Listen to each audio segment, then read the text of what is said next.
Organisations రాగలిగితే, సమర్థవంతంగా పనిచేయగలిగితే నిజమైన పేదలకు నిజమైన వైద్య సేవలు జరిగే పరిస్థితి వస్తుంది. అది రావాలంటే బసవ తారకం లాంటి నాన్ ప్రాఫిట్ ఆర్గనైజేషన్స్ ఇంకా ఎక్కువ రావాలని మనస్ఫూర్తిగా ఆకాంక్షిస్తున్నాను. అది వచ్చినప్పుడే ఇవన్నీ కూడా సాధ్యం అవుతాయి.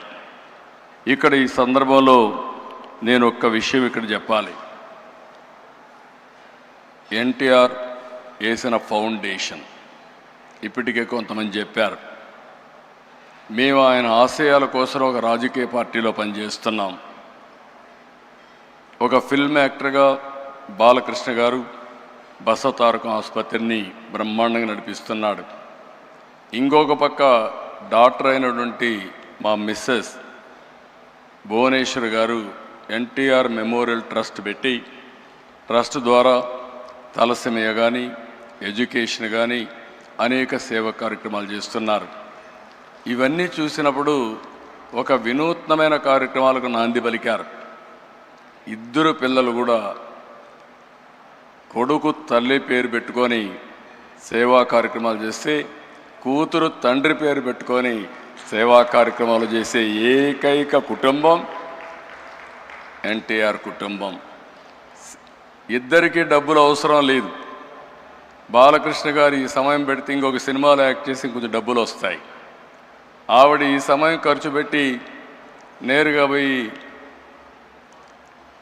హెరిటేజ్లో కూర్చుని డబ్బులు వస్తాయి.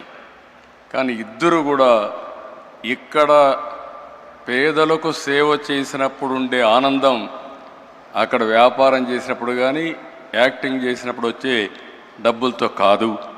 అది ఆ రోజు ఆ కుటుంబం యొక్క విశిష్టత అని చెప్పి కూడా నేను మీకు తెలియజేస్తున్నా. ఆ పుణ్య దంపతులు ఎక్కడున్నారు, స్వర్గం నుంచి నిండు మనసుతో ఆశీర్వదిస్తారు. ఆ పుణ్య దంపతులు చేసుకున్న పుణ్యం కానీ ఈరోజు అటు బాలకృష్ణ గారు భువనేశ్వర్ గారు చేసే సేవల్ని మనస్ఫూర్తిగా అభినందిస్తూ నేను ఒకటే మీ అందరికీ విజ్ఞప్తి చేస్తున్నా. ఎక్సలెంట్ వర్క్ చేస్తున్నారు. నాకు కొన్ని సందర్భాల్లో కూడా కొన్ని సమస్యలు కూడా నాకు వచ్చాయి. ఆ సమస్యలన్నీ అధిగమించాం. ఇప్పుడు సేఫెస్ట్ హ్యాండ్స్ బాలకృష్ణ గారి ఆధ్వర్యంలో 25 సంవత్సరాలు చూపించిన ప్రగతి ఒక స్టేజ్ అయితే, రాబోయే 25 సంవత్సరాల్లో భారతదేశంలోనే నెంబర్ 1 నాన్ ప్రాఫిట్ ఆర్గనైజేషన్గా బసవ తారకం క్యాన్సర్ హాస్పిటల్ తయారై కొన్ని లక్షల మంది జీవితాల్లో వెలుగు చూపిస్తుంది. ఎవరైనా సరే విరాళాలు ఇవ్వాలంటే, మంచి పని చేయాలంటే మీరు చేయండి. మీరు చేసే ఓపిక లేకపోతే బెస్ట్ ప్లాట్ఫామ్ కూడా బసవ తారకం క్యాన్సర్ హాస్పిటల్ అని చెప్పి కూడా నేను మీకు తెలియజేసుకుంటూ 25 ఏళ్ళు సెలబ్రేషన్ చేసుకుంటున్నాం.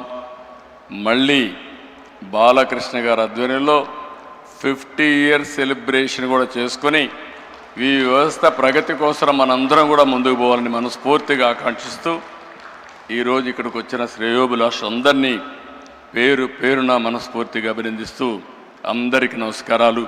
జై హింద్.